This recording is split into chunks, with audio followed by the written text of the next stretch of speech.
Ambassador Kethvar of the Zilonian Confederation adjusted his crystalline exoskeleton as he observed the human delegation entering the Grand Assembly Hall. Their soft pink flesh rippled with each movement, utterly devoid of natural armor or protection. No chitinous plating, no energy shields, no bioreactive camouflage, just fragile skin stretched over vulnerable organs. Pathetic, whispered Commander Thexol, his mandibles clicking in amusement. How did such weak creatures ever survive their homeworld, let alone achieve spaceflight? The other alien representatives murmured agreement. The reptilian Sareth delegation hissed their derision, while the gas-born ethereals pulsed with mocking colors. In all their millennia of galactic civilization, none had encountered a species so seemingly defenseless. Dr. Sarah Chen led the human delegation with calm confidence, seemingly oblivious to the contemptuous stares. Behind her walked Captain Marcus Rodriguez and xenobiologist Dr. Yuki Tanaka. Their posture relaxed despite being surrounded by beings who could crush them with minimal effort. Honored delegates, Dr. Chen began, her voice carrying clearly through the vast chamber's translation matrix. Humanity formally requests membership in the Galactic Confederation. Kethavar's translator rendered the human's speech with what the device interpreted as laughable optimism. And what, he asked, rising to his full 3-meter height, could your species possibly contribute to our advanced civilization? We are explorers, innovators, and survivors, Dr. Chen replied. We've overcome every challenge our world has presented. A chorus of alien laughter erupted. The Sareth Prime speaker slithered forward, his scales gleaming under the chamber's lights. Your world? We've analyzed Earth's data, a pleasant garden world with abundant resources and mild weather patterns. How challenging could it be? Dr. Tanaka stepped forward, her eyes gleaming with something the aliens couldn't quite identify. Earth's classification in our databases lists it as a Class 3 Deathworld. Perhaps there's been a translation error. The laughter died. Kethvar's exoskeleton shifted color, a sign of confusion among his people. Impossible.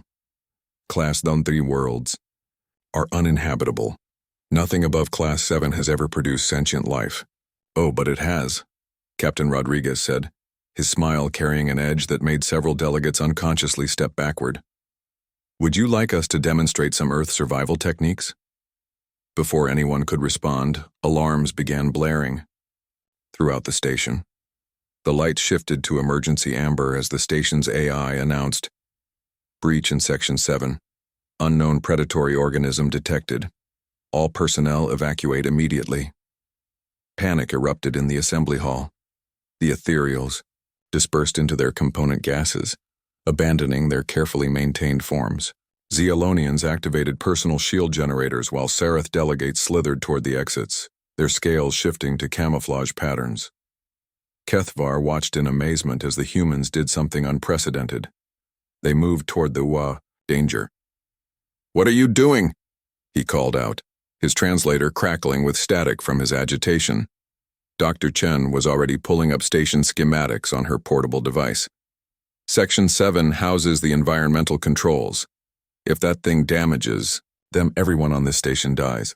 But you have no weapons, no armor, no protection. Captain Rodriguez turned back, and Kethvar saw something in the human's eyes that made his exoskeleton involuntarily darken.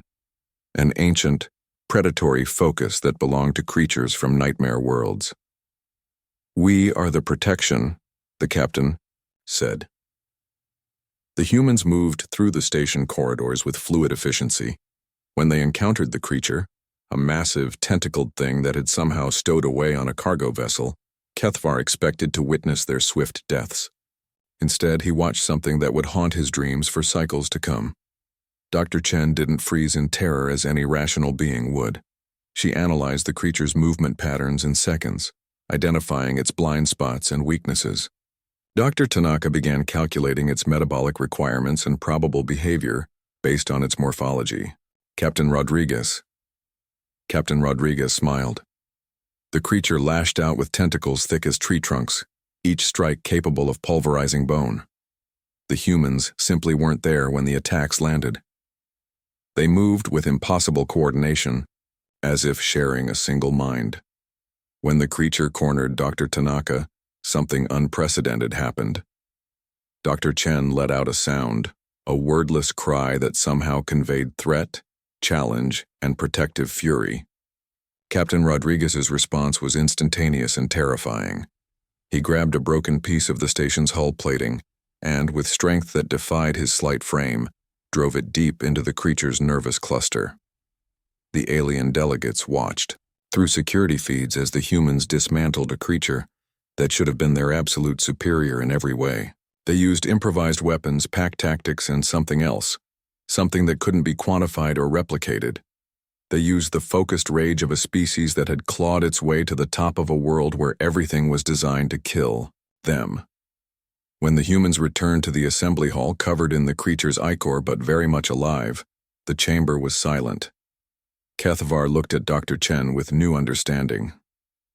"Your world," he said slowly, "produces creatures like that, regularly." "That?" Dr. Chen glanced at the bio readings they'd taken. "That's actually fairly docile compared to some of Earth's native species. We have organisms that could dissolve that creature's exoskeleton in minutes, others that could track it across continents by scent alone, some that work in coordinated groups of hundreds." She paused, and her smile was somehow more unsettling than Captain Rodriguez's had been. "We didn't just survive alongside them," she continued.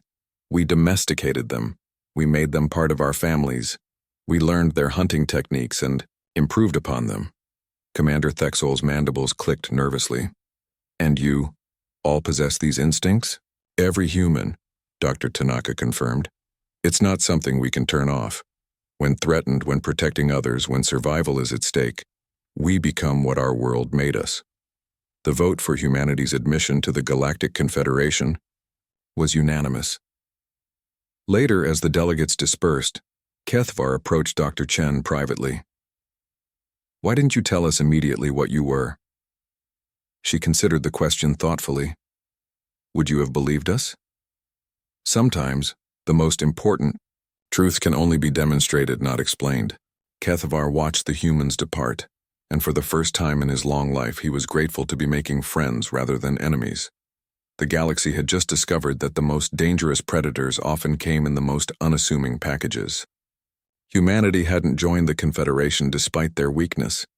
They'd joined because of their strength, the kind forged in the crucible of a world that had tried for millions of years to kill them and failed.